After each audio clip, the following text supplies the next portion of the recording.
Ang gabi po sa inyong lahat. Ito po yung bagong elected official ng Partido Federal ng Pilipinas, Manila Chapter. Sir, kamusta po yung nakaraan yung eleksyon?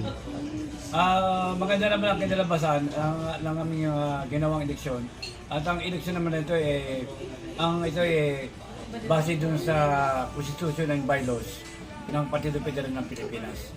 At ang lahat naman ay, ang mga dumalo doon na mayroong mahigit 200 membro, ay lahat naman sila sumang-ayon na magkaroon ng eleksyon. Kaya ginanap namin itong eleksyon ito para patunayan na ang Partido Federal ng Pilipinas sa Luzon ng Maynila ay buhay. Masasabi niyo bang very successful po ba yung nangyaring eleksyon? Ay, totoo. Dahil lahat naman lahat sila sumang-ayon. At talagang buong-buo kanilang pag-asa na ang Partido Federal ng Pilipinas sa Luzon ng Maynila ay maging buo at matatag. Okay. Kaya sa kasalukuyan po, ako ang bagong halal na Secretary General ng Partido Federal ng Pilipinas, Manila Chapter. Ako po si Yolanda Lopez, ang newly elected President ng Partido Federal ng Pilipinas, Manila Chapter. Ako naman po si Remedios P. Oyales, ang nahalal na Vice President ng Partido Federal. Ang mga programa namin ay makatulong sa gobyerno, lalo-lalo na sa ating Presidente. At meron kaming bagong chairman ng Partido Federal ng Pilipinas, Manila Chapter.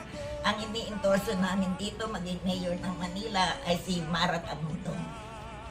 Ma'am, bakit po ba napili niyo si Miss Mara Tamundong bilang isang kinatawan ng mayor ng Maynila? Si Mara Tamundong kasi, kahit na hindi siya nakaupo, ay tumutulong na, lalong-lalo na sa mga senior citizens, sa mga kabataan, sa lahat ng mamayan na At siya ang inanghan naming superhero ng Manila. Hindi lang Manila, buong Pilipinas, umiikot si Mara Tamundong.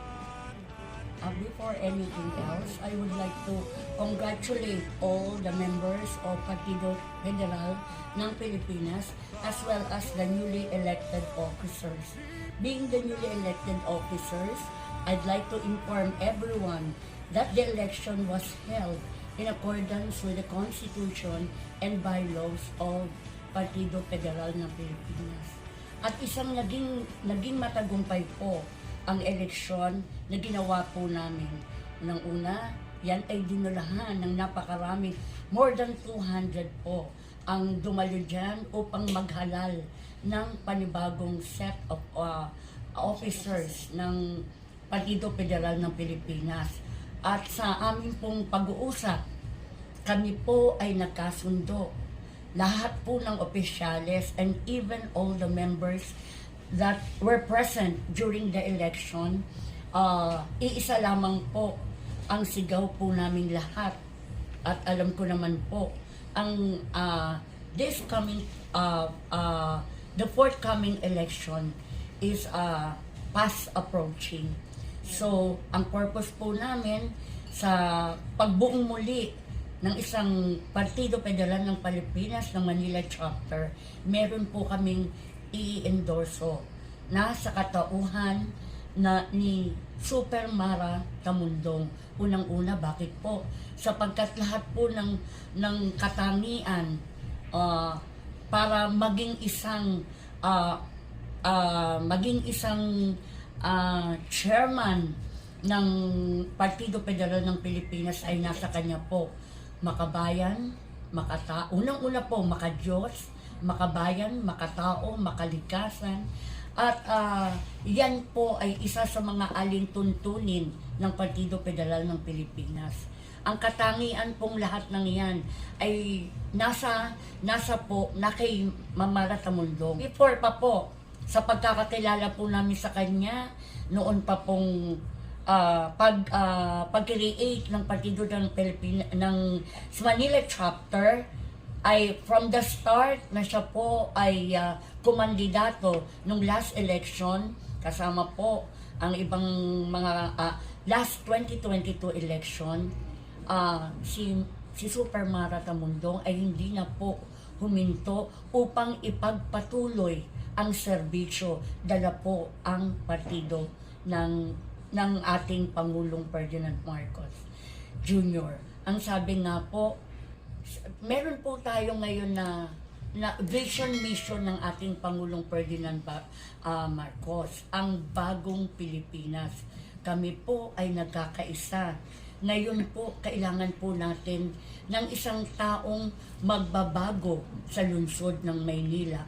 So in line with our beloved President Marcos na bagong Pilipinas, ay nasa katauhan po ng Super Maratamundong ang isang sisibol na bagong Maynila.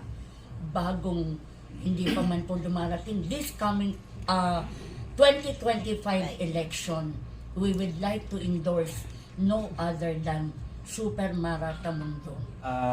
Talaga naman si Super Maratamundong sa nakikita ko talaga meron siyang kakayahan para manangkulan bilang ina ng lungsod ng Maynila. At karapat dapat siya dahil unang-una marami na siyang natulungan, marami siyang nagawa, lalong-lalo na sa mga senior citizen. Yung online registration, napakalaking bagay para tulong sa mga senior citizen ng lungsod ng Maynila. At ganoon din, ang ginagawa niyang pagtulong sa mga kabataan, sa lahat ng mga humingi sa kanya ng tulong, yung, lalo na yung iba dyan, kung may mga palaro sa basketball o kung ano man na pangpalakasan, lagi nakalaan sa pagtulong si Super Maratamundong. At ako naniniwala, kaya kami po ay siya inidorsa namin bilang bagong chairman ng Partido Federal ng Pilipinas Manila Chapter. At bukod doon, siya rin ang gusto namin na endorso bilang maging alkalde ng lungsod ng Maynila sa 2025. May future tayo kay Maratamundong. Kaya karapat dapat pang siya ang maging mayora ng Manila. Wala na ako nakitang iba pa. Sa edad ko ngayon, ang senior citizen na. Magmula nang bumoboto ako, no? Ngayon lang ako nakakita ng isang Super Maratamundong. Kung kagano siya kabuti, tapat, at mapagmahal sa mga tao. Kaya, masasabi ko sa lahat na may future tayo kay Maratamundong. Kaya siya po ang ini-endorso namin ng Partido Federal ng Pilipinas Manila Chapter bilang mayor ng Manila. Ma'am, bilang isang Partido Federal ng Pilipinas, ano pong may tutulong natin para mailuklok ang ating minamahal na Maratamundong na maging isang ina ng Maynila? Kailangan magkaisa tayo, sama-sama tayo, at magtulong-tulong tayo para mailuklok natin si Maratamundong bilang mayor ng Manila. Sa election po namin, the people were shouting, Viva Voce, meaning that the voice of the people is the voice of God. Di po ba? Lahat po nagkaisa po, at dito sa lungsod ng Maynila, kami po, nakahanda po ang Partido Federal ng Manila Chapter na talagang si Maratamundong ang siyaming i-endorso sapagkat siya lamang po ang nakikita namin may kakayahan upang maiangat ang antas ng kabuhayan ng lungsod ng Maynila. Ano po ba ang sinasabi ng ating Pangulo? Diba, laging nakatuon ang kanyang pansin upang maiangat at mabago, magkaroon ng bagong Pilipinas, magkaroon ng magandang buhay ang bawat isa. Hindi lamang doon po umaayon ang mga layunin at adhikain ni Super Maratamundong sapagkat from the very start nagsilbi po siya. Kaya nga po siya tinaguriang superhero ng mga senior citizens sapagkat ang pagmamahal at puso ni Ma'am Mara ay talaga pong nandoon sa paglilingkod. Tulad po ng ating Pangulong President Bongbong Marcos, ang sabi niya nga po, bilang tayo ay lahat ay Pilipino, let us protect and serve each one of us as a Filipino people. And in return naman po, bilang si Ma'am Mara ay lehitimo pong taga Maynila at karapat-dapat na siya po ang siyang mailuklok natin sa darating na halalan bilang bagong mayora ng Maynila. Bagong Pilipinas ng ating mahal na Pangulong Ferdinand Marcos Jr. at bagong Maynila ng ating mahal, bagong mayora, Supermara Tamundong.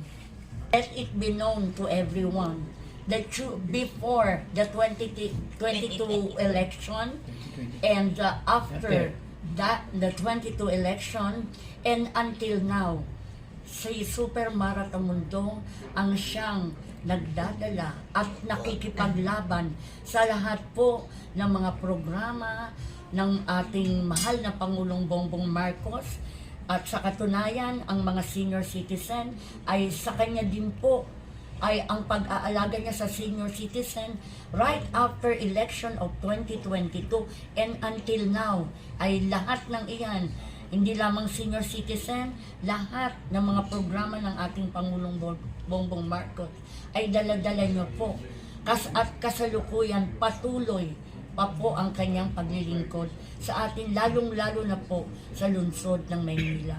Ngayon po, amin pong ipinakikilala ang chairman ng Partido Federal ng Pilipinas, Manila Chapter, at amin pong ini-endorso ang superhero ng Manila para maging Manila Mayor, walang iba po kundi si Tamundong.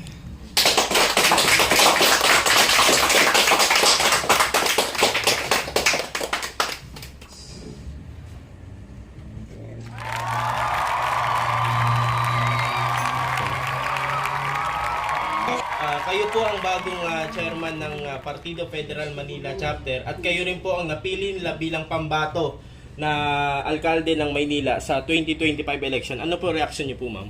Siyempre, unang-una sa lahat, masayang-masaya talaga ako dahil yung pinaghirapan natin, yung pagiging isang Marcos loyalist natin, yung paninindigan natin, yung pagbibigay natin ng buong prinsipyo, talagang nagkaroon ng kasagutan. Ito na po yung kasagutan na finally po, nagkaroon talaga ng opisyales na talagang alam kong maglilingkod at talagang tutulong sa programa ng ating mahal na Pangulong Bongbong Marcos. Siyempre, iba yung pakiramdam na ikaw ay isang Marcos loyalist na talagang ang gusto mo rin, hangarin mo ay maipagpatuloy at magampanan yung mga programa na maibababa para sa ating mga kababayan. Nandito po ang aking mga kasamahan na siya talagang naging daan para ito po ay mangyari. Lahat naman po ng bagay ay may magandang dahilan. Ito na rin po yung isang magandang dahilan na ang nandito po ang Partido Federal ng Pilipinas, Manila Chapter na maglilingkod po sa Manileño. Sa kasalukuyan po, pinagbibigay alam po namin sa mamamayan ng lungsod ng Maynila na buo na po ang aming lineup para sa darating na eleksyon sa 2025.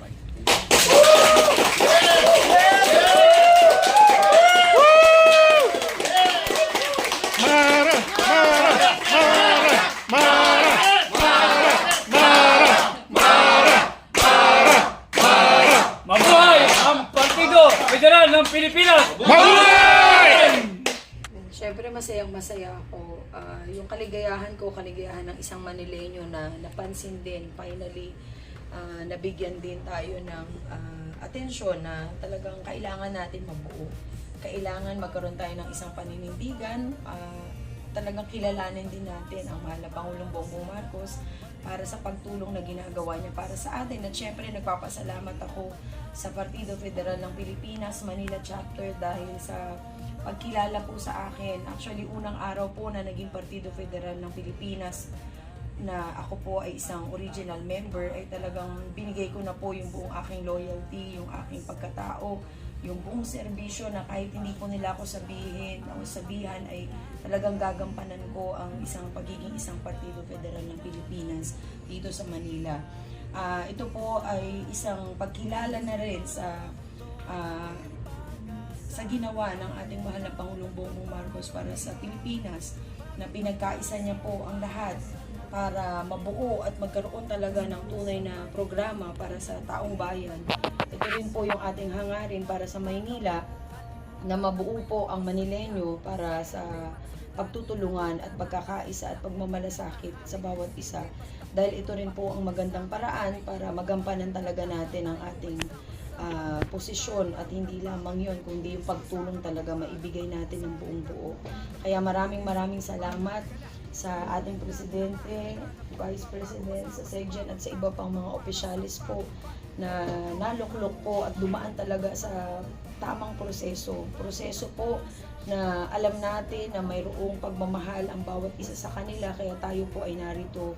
Ako naman po ay tuwang-tuwa at gagampanan ko ng buong buo ng walang pag-aalinlangan ang pagiging isang Partido Federal ng Pilipinas ko dito sa Maynila, na kung saan sana po sa ating mga kapwa ka-Partido Federal ay nananawagan ako na gawin po natin itong isang paraan ng pagkakaisa at pagtutulungan para maging matagumpay din po ang programa at administrasyon ng ating mahal na Pangulong Bongbong Marcos.